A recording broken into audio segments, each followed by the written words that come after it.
ঠিক আছে রসায়নের পৃথিবীর সবচেয়ে কঠিনতম বিষয় হচ্ছে পিওর কেমিস্ট্রি কঠিন মানে যেটা সলিড কেমিস্ট্রি বলা হয় সেই সলিড কেমিস্ট্রির মূল বিষয় তাহলে এই অধ্যায়টা পরমাণু নিয়ে আমরা যদি পড়াশোনা করতে কি জানবো কি আমরা আজকে শিখবো বা জানতে পারবো যা যা জানবো আলোচনা হবে এক হচ্ছে পরমাণু গঠন সম্পর্কে জানবো পরমাণু কি এই প্রশ্ন করার সময় দেব তারপর ঠিক আছে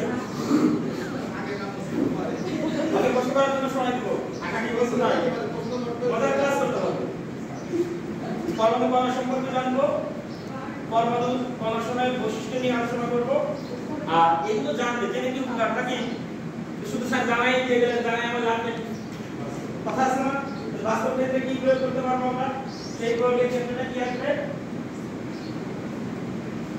পরমাণু গঠন সম্পর্কে জানতে পারবো এরপরে ইলেকট্রন প্রোটন নিউট্রনের অবস্থান জানবো তারপরে কণা সময়ের বৈশিষ্ট্য এবং তাদের কার্যকারিতা এইটাই হচ্ছে আসল আমি পরবর্তী শুধু যে লেখাপড়া করতেছি এর কাজটা সেটা আমরা জানতে পারবো তাহলে প্রথমে আমাকে জানতে হবে পরমাণু কি কার জানা আছে জানা নাই আমরা সাংকেতিক প্রত্যেক জেনে আসা লাগে 6 7 8 9 শুরু থেকে হবে কি জানা দরকার আচ্ছা জানাই পরমাণু হলো পদার্থের ক্ষুদ্রতম কণা ডেমোক্রিটাস নাম দিয়েছে যে অবিভাজ্য যাকে আর ভাঙা যায় না ভাঙতে একটা পদার্থকে ভাঙতে আর ভাঙা যাচ্ছে না তার মানে হচ্ছে পরমাণু একে আর ভাঙা যায় না তাহলে ভাঙা যদি না যায় তাহলে স্যার ভিতরে আমরা কত কথা বললাম তাই না সেটা তো জানতে হবে দেখি যে একদম বলতে ভাঙা যায় কি না যায় এরপরে এটি রাসায়নিক বিক্রিয়া অংশগ্রহণ করে তারপরে এই যে মৌলিক কণাগুলো এর মধ্যে থাকে এই যে দুইজন ডক্টর স্লোহ কথা শুনতে হবে ক্লাসে মনোযোগ না হলে ছাত্র মনোযোগ না হলে টিচার মনোযোগ ঠিক আছে তাহলে তার ক্লাস হলো না ওকে তাহলে মৌলিক কণার সময় থাকে কোথায় পরমাণুর মধ্যে এখন পরমাণু কণা কয়টা এটা হলো কি গোলা নাকি কাগজের সমচুম হয় লম্বা ইয়াতে কি গোলা কি গোলাকার তো তাহলে এটাকে আমরা কি বলবো পরমাণু এটা একটা পরমাণুর বাইরে থেকে বাইরে থাকে ইলেকট্রন একটা বৃত্তাকার পথে বাইরে থাকে ইলেকট্রন আর এই যে একটা নাম চলে গেল দেখা যায় কি লেখা আছে প্রোটন আর আরেকটা জিনিস আছে এটার নাম হচ্ছে নিউট্রন তাহলে আগে বললাম যে পরমাণুকে ভাঙা যায় না কিন্তু এখন দেখলাম পরমাণুকেও ভাঙা যায় এবং ভাঙতে তিন ধরনের কণিকা পাওয়া যায় একটা স্থায়ী কণিকা কিছু অস্থায়ী কণিকা এবং হচ্ছে কম্পোজিট কণিকা কিন্তু 9 এর এই রসায়ন বিজ্ঞানে শুধুমাত্র আমরা এই পরমাণুর স্থায়ী কণিকা নিয়ে আলোচনা করব এই স্থায়ী কণিকা হচ্ছে তিনটা ইলেকট্রন প্রোটন এবং নিউট্রন তাই তো আমি মাঝে মাঝে বলি যে আমার খোদাকে আমি আমার ঈশ্বরকে আমার আল্লাহকে আমি খুঁজে পাই কোথায় যে ধর্মের হোক তার সৃষ্টিকর্তাকে খুঁজে পাবে পরমাণুর মধ্যে এটা মানে সরি একটু তোমরা জানো এখানে আমার আল্লাহ আছে 100% কোরআনের আয়াত দিয়ে আছে কারো না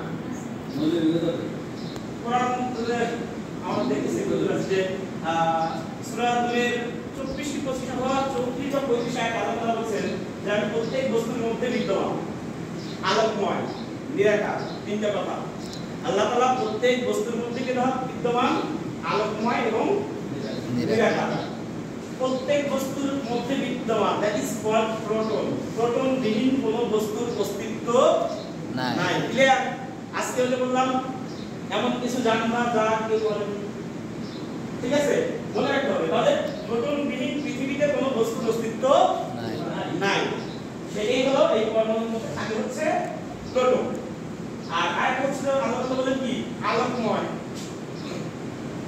কি আলোকময়টা হচ্ছে ইলেকট্রন মানে আলোর রূপ এটা আলো বিচ্ছুরণ করে আলোর মতো দেখতে বা ইলেকট্রনকে যদি হাইড্রোজেন টেস্টে পাস করা হয় তাহলে যেটা যায় ইলেকট্রনটা যাওয়ার আমরা পাস করতে প্লাস নোট পথ হচ্ছে আর ক্লিয়ার।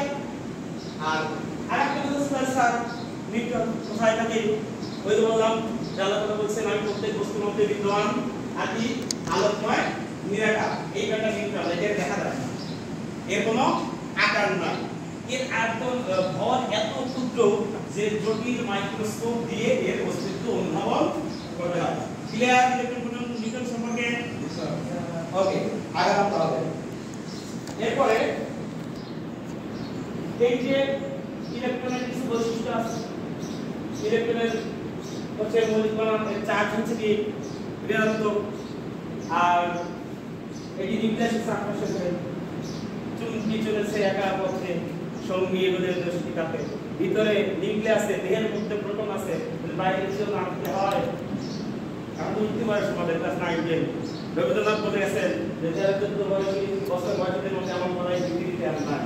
সুতরাং এই বানাইদের ওই যে প্রোটন চুম্বকী, ওই চুম্বকীর পাশে কি করে ইলেকট্রন করে ওপরতেই থাকবে। এটা পৃথিবীর সৃষ্টির চিরাচরিত নিয়ম। তো এই প্রোটন হচ্ছে ইলেকট্রনের চার্জ হচ্ছে কি নেগেটিভ, আর এই হচ্ছে নিউক্লিয়াসের চারদিকে ঘোরে যেখানে প্রোটন এবং নিউট্রন আছে। এবার আসলে প্রোটন, প্রোটনের চার্জ হচ্ছে পজিটিভ, এর চার্জ প্লাস 1, ইলেকট্রনের চার্জ মাইনাস 1, উভয় মিলে একটা পরমাণুকে তড়িৎ নিরপেক্ষ করে রাখে। এরপরে নিউট্রন, এই নিউট্রনের কোনো চার্জ নাই, ঠিক আছে, কিন্তু কিছু ভর আছে। আর একসাথে ওই নিউক্লিয়াসের মধ্যে আমরা একটা চিত্র দেখছিলাম, পরমাণুর মধ্যে নিউক্লিয়াসে কেন্দ্রে থাকে কে প্রোটন এবং নিউট্রন। এই দুটো মিলে দুটোকে বলা হয় নিউক্লিয়ন, অর্থাৎ নিউক্লিয়াসে যারা থাকে তাদেরকে বলা হচ্ছে কি নিউক্লিয়াস। আমরা বাংলাদেশে বাস করলে আমরা কি বলা হয় বাঙালি, আমেরিকাতে বাস করলে বলা হয় আমেরিকান। তাদের নিউক্লিয়াসে থাকে বলে কেন্দ্রে থাকে বলে ওদেরকে কি বলা হয় নিউক্লিয়। প্রোটন এবং নিউট্রনকে একত্রিত রাখতে বলা হচ্ছে নিউক্লিয়। এরপরে মৌলিক কণিকার কিছু প্রকৃতি এবং বৈশিষ্ট্য আছে, যে নাম দিয়েছি ইলেকট্রন, ইলেকট্রনের প্রতীক ইপি, চার্জ হচ্ছে -1.602 × 10⁻⁹ কুলম্ব, এর প্রকৃত ভর হচ্ছে 9.11 × 10⁻³ গ্রাম, আপেক্ষিক আধান হচ্ছে -1, আপেক্ষিক ভর হচ্ছে 0। ইলেকট্রন হচ্ছে সবচেয়ে হালকা, এই জন্য যে বলে না যে পাতলা যেটা সেটা বাতাসে ওড়ে বেশি, সেম কিছু।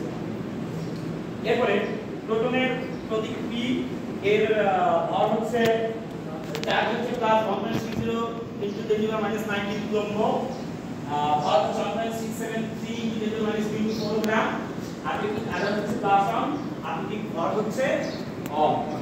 আর নিউট্রনের প্রতীক এন, এর কোনো চার্জ নেই, চার্জ শূন্য, এবং এর ভর হচ্ছে 1.675 × 10⁻24 গ্রাম, আপেক্ষিক আধান শূন্য, আপেক্ষিক ভর হচ্ছে 1। এরপরে কিছু সংজ্ঞা পড়তে হবে। আমরা বললাম যে ইলেকট্রন, প্রোটন, নিউট্রন এত কিছু যে জানলাম, কিছু গভীর কথা শুনলাম, কোরআন হাদিস থেকে শুনলাম, মানে একটু পরীক্ষায় লিখতে হলে জানতে হবে না? তো পরীক্ষায় কিন্তু আর বলবো না যে আমাদের কোরআন আয়াত তো আসবে না, নাকি আসবে পারমাণবিক সংখ্যা কাটবো, এই পরীক্ষা আছে, ঠিক আছে?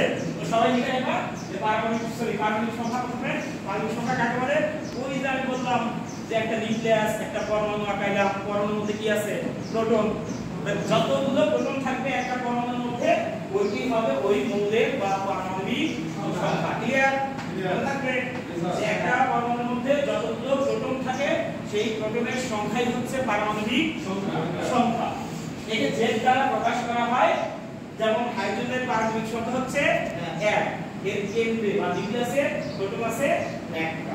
ক্লিয়ার? এরকম পরমাণু পৃথিবীতে কয়টা আছে? 118টা। তাহলে যার একটা হাইড্রোজেন আছে 1টা, প্রোটন আছে 1টা, পারমাণবিক সংখ্যা 1, এবং লাস্টে যে 118টা মৌলিক পদার্থ যে পরমাণুটা, তার নাম হচ্ছে অর্গানিজম, ওর কেন্দ্রে প্রোটন আছে 118টা অর্গানিজম। এরপরে ইলেকট্রন, ইলেকট্রনের সম্বন্ধে আমি প্রোটনটাকে জানলে ইলেকট্রন মনে রাখা খুবই সহজ। যে ওই যে বললাম চুম্বকী চলেছে একা পথে, যতগুলো চুম্বকী থাকবে ততগুলো তার পিছনে লোকাল আসবে। ক্লিয়ার? তাহলে যতগুলো কেন্দ্রে প্রোটন থাকবে বাইরে ঠিক ততগুলোই ইলেকট্রন থাকে। অর্থাৎ একটা পরমাণুর কেন্দ্রে যতগুলো প্রোটন থাকে বাইরে বৃত্তাকার পথে ততগুলো ইলেকট্রন থাকে। তাহলে হাইড্রোজেনের আমরা বলছিলাম প্রোটন সংখ্যা 1 তাহলে ইলেকট্রন সংখ্যা হবে কি 1। সেম এখানে একটা উদাহরণ দিচ্ছি সোডিয়াম, সোডিয়ামের প্রোটন সংখ্যাও 11, ইলেকট্রন সংখ্যাও 11। এখানে ভর সংখ্যা খুবই গুরুত্বপূর্ণ, যে একটা পরমাণুকে যে দেখলাম তাহলে ভর কিভাবে মানবো। ভর সংখ্যা হচ্ছে ওই যে নিউক্লিয়ন বললাম, নিউক্লিয়াসে থাকে কেন্দ্রে প্রোটন এবং নিউট্রন, এই দুটির যোগফলই হচ্ছে ভর সংখ্যা। যে যদি একটা প্রোটন এবং একটা নিউট্রন থাকে তাহলে তার ভর কত হবে 2। তাহলে সোডিয়ামের ক্ষেত্রে বা এখানে একটা एग्जांपल দিচ্ছি আর সুবিধা হয় एग्जांपल দেখা যায়। এই যে ভর সংখ্যা প্রকাশ করা হয় এর দ্বারা a = z + l। যেমন কার্বনের পারমাণবিক সংখ্যা হচ্ছে প্রোটন সংখ্যা 6, নিউট্রন সংখ্যা 6, তাহলে এর ভর সংখ্যা কত হবে 6 + 6 হবে 2। ঠিক আছে, ধন্যবাদ স্যার যারা বলছেন। এরপরে আচ্ছা কি স্যার ভালো ছাত্র ঠিক স্যার প্রশ্ন নিব পরে।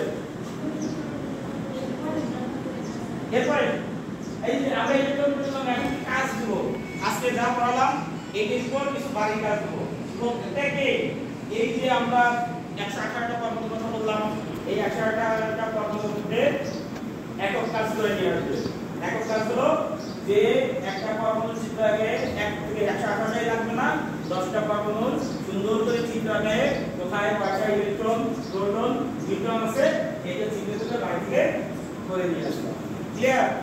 আরেকটা এর মধ্যে চিন্তা ভাবনা রাখছে যে স্যার এত পরমাণু দিয়ে বলছে পরমাণু দিয়ে কিছু কাজ লাগায়, মানে কম বানায় না, জানা আছে কারণ জানি আধুনিক গুলো স্মার্ট পাওয়ার স্মার্টফোনের প্রশ্ন দিচ্ছি। প্রশ্ন হলো এই পারমাণবিক মহাজনায় পরমাণু দিয়ে এর একটা মডেল তৈরি করে নিয়ে আসবে আমরা খুবই বিজ্ঞানী। ঠিক আছে, এই যে হলো দলীয় কাজ, একা আমাদের কি আমরা একজন বলে নাম আছে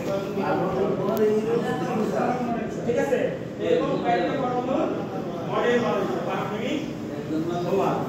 এই যে হলো বাড়ির কাজ। এখন আজকে আর মূল্যায়ন করবো না, অনেক সময় গেছে, কারণ আজকে পড়ালাম তো মাথায় একটু ঘুরে ফিরে করে নেবো, কালকে এসে মূল্যায়ন করবো। এখন এই থেকে এই পরমাণু ব্যাখ্যা করতে গিয়ে একটা ইউটিউব থেকে একটা ভিডিও বানাইছে, ভিডিওটাকে সবাইকে দেখাবো। এটা ভিডিওটা দেখা যাবে, একটু দেখা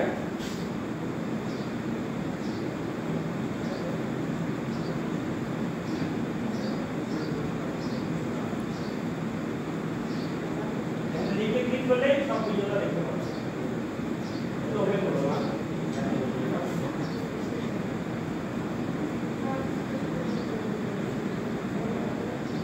আচ্ছা তাই ভিডিও ওপেন হবে, ভিডিও ক্লিক দিয়ে দেবো সবাইকে দেখো বাবা, আজকে আর না দেখো। ওকে শেষ, কার কোনো প্রশ্ন আছে? এখন প্রশ্ন নিব। ওই যে স্যার প্রশ্ন আমরা প্রশ্ন ছিল না, আমি বললাম না যে ভালো প্রশ্ন করলে রিসার্চ শেষ করতে পারবে, ওর মধ্যেই থাকবে। ঠিক আছে, তবে আর চুমকি চলেছে একা পথে, চুমকিটা কি ক্যাটারমেন্টে চুমকি ইলেকট্রন প্রোটন নিউট্রন তো বললাম না যে পৃথিবীর সমস্ত বস্তুর মধ্যেই থাকে, এটা ক্যাটারমেন্টেও থাকে, ওই সার্কিটেও থাকে। ঠিক আছে, আকাশে বাতাসে বাতাসে সব থাকে। ঠিক আছে, আর একটা মামা কি মডেল নিয়ে আসবো না আসলে নিয়ে আসবো? আসলটা বাংলাদেশে আমরা বুঝতাম না, ওই নকল করে বানান ডেমো ক্লাস নিয়ে আসেন, ডেমো বানালেই হবে। এখন প্রশ্ন আর তাহলে শেষ করে দেব। ওকে স্যার, প্রশ্ন ভাই সবাইকে অসংখ্য ধন্যবাদ এই আমার কথা শোনার জন্য। আর আমি এই তথ্যগুলো কোথা থেকে নিয়েছি? বোর্ড বই থেকে 9 থেকে আইডি স্যার 026